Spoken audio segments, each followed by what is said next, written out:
बोल रही कठपुतली। वर्तमान युग में मोबाइल, टीवी, इंटरनेट, चलचित्र आदि मनोरंजन के अनेक साधन उपलब्ध हैं, परंतु बहुत समय पहले कठपुतली, नौटंकी, लोकगीत, लोक नृत्य, मेले और विभिन्न प्रकार की प्रतियोगिताओं के अतिरिक्त मनोरंजन का कोई अन्य साधन नहीं था। संस्कृत के प्राचीन ग्रंथ अष्टाध्यायी में पुतला शब्द का प्रयोग मिलता है। उज्जैन के सम्राट विक्रमादित्य की सिंहासन 32 कथा में भी 32 पुतलियों का उल्लेख मिलता है। यहीं से कठपुतली कला का आविर्भाव माना जाता है। इतिहासकारों का यह भी मानना है कि मध्य युग में भाट समुदाय की जीविका का प्रमुख साधन कठपुतली खेल हुआ करता था।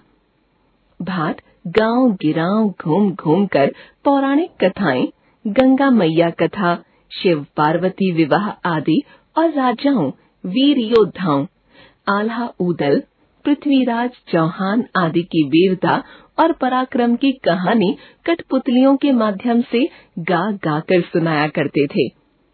बदले में लोग उन्हें वस्त्र, अनाज, धन, पगड़ी आदि दिया करते थे। धीरे धीरे काठ की ये पुतली शाही घरानों की ड्योढ़ी तक आ पहुंची। एक तरह से इसकी पदोन्नति हो गई। राज दरबार में ये कलाकार राजाओं की बहादुरी के किस्से सुनाकर पुरस्कार प्राप्त करने लगे। कठपुतली कला की अनेक शैलियां हैं, जो भारत के अनेक भागों में दर्शाई जाती हैं। पश्चिमी बंगाल में यह पतुल नाच, उड़ीसा में साखी कुंदेई, महाराष्ट्र में माला सूत्री बहुली, कर्नाटक में गोम्बे येटा तथा बिहार में यमपुरी के नाम से जानी जाती है। विभिन्न शैलियों में छड़ कठपुतली, धागा कठपुतली, दस्ताना कठपुतली, छाया कठपुतली आदि प्रमुख हैं। छाया कठपुतली चपटी होती है और चमड़े से बनाई जाती है। यह पर्दे के पीछे रहती है और दर्शक प्रकाश संरचना के द्वारा पर्दे पर छायाकृतियों को देखते हैं। केरल, आंध्र प्रदेश, कर्नाटक और महाराष्ट्र में इसे बहुत पसंद किया जाता है।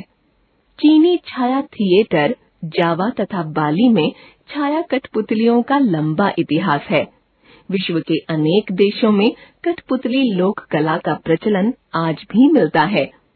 आज इस कला का नवीनीकरण हो गया है, जैसे अभिनेता कठपुतलियां, यांत्रिक कठपुतलियां, यांत्रिक विद्युत इलेक्ट्रॉनिक उपकरण जिन्हें रोबोट गुड़िया भी कहा जाता है। अभिनेता कठपुतली बहुत बड़े आकार की होती है। इसमें एक अभिनेता छिपा होता है। वर्तमान युग में कठपुतली खेल केवल मनोरंजन का स्रोत नहीं, बल्कि इसके जरिए सामाजिक, राजनैतिक व धार्मिक मुद्दों, स्वास्थ्य, पर्यावरण आदि अनेक समस्याओं से संबंधित मुद्दों के प्रति जागरूकता लाने का प्रयास किया जा रहा है। हाल ही में बेटी बचाओ, बेटी पढ़ाओ, वोट डालने, कोरोना टीका लगवाने, स्वच्छ मास्क पहनने जैसे अभियानों का इसी कला के माध्यम से प्रचार प्रसार किया गया। वर्ष 2003 से 21 मार्च को विश्व कठपुतली दिवस के रूप में मनाया जाने लगा।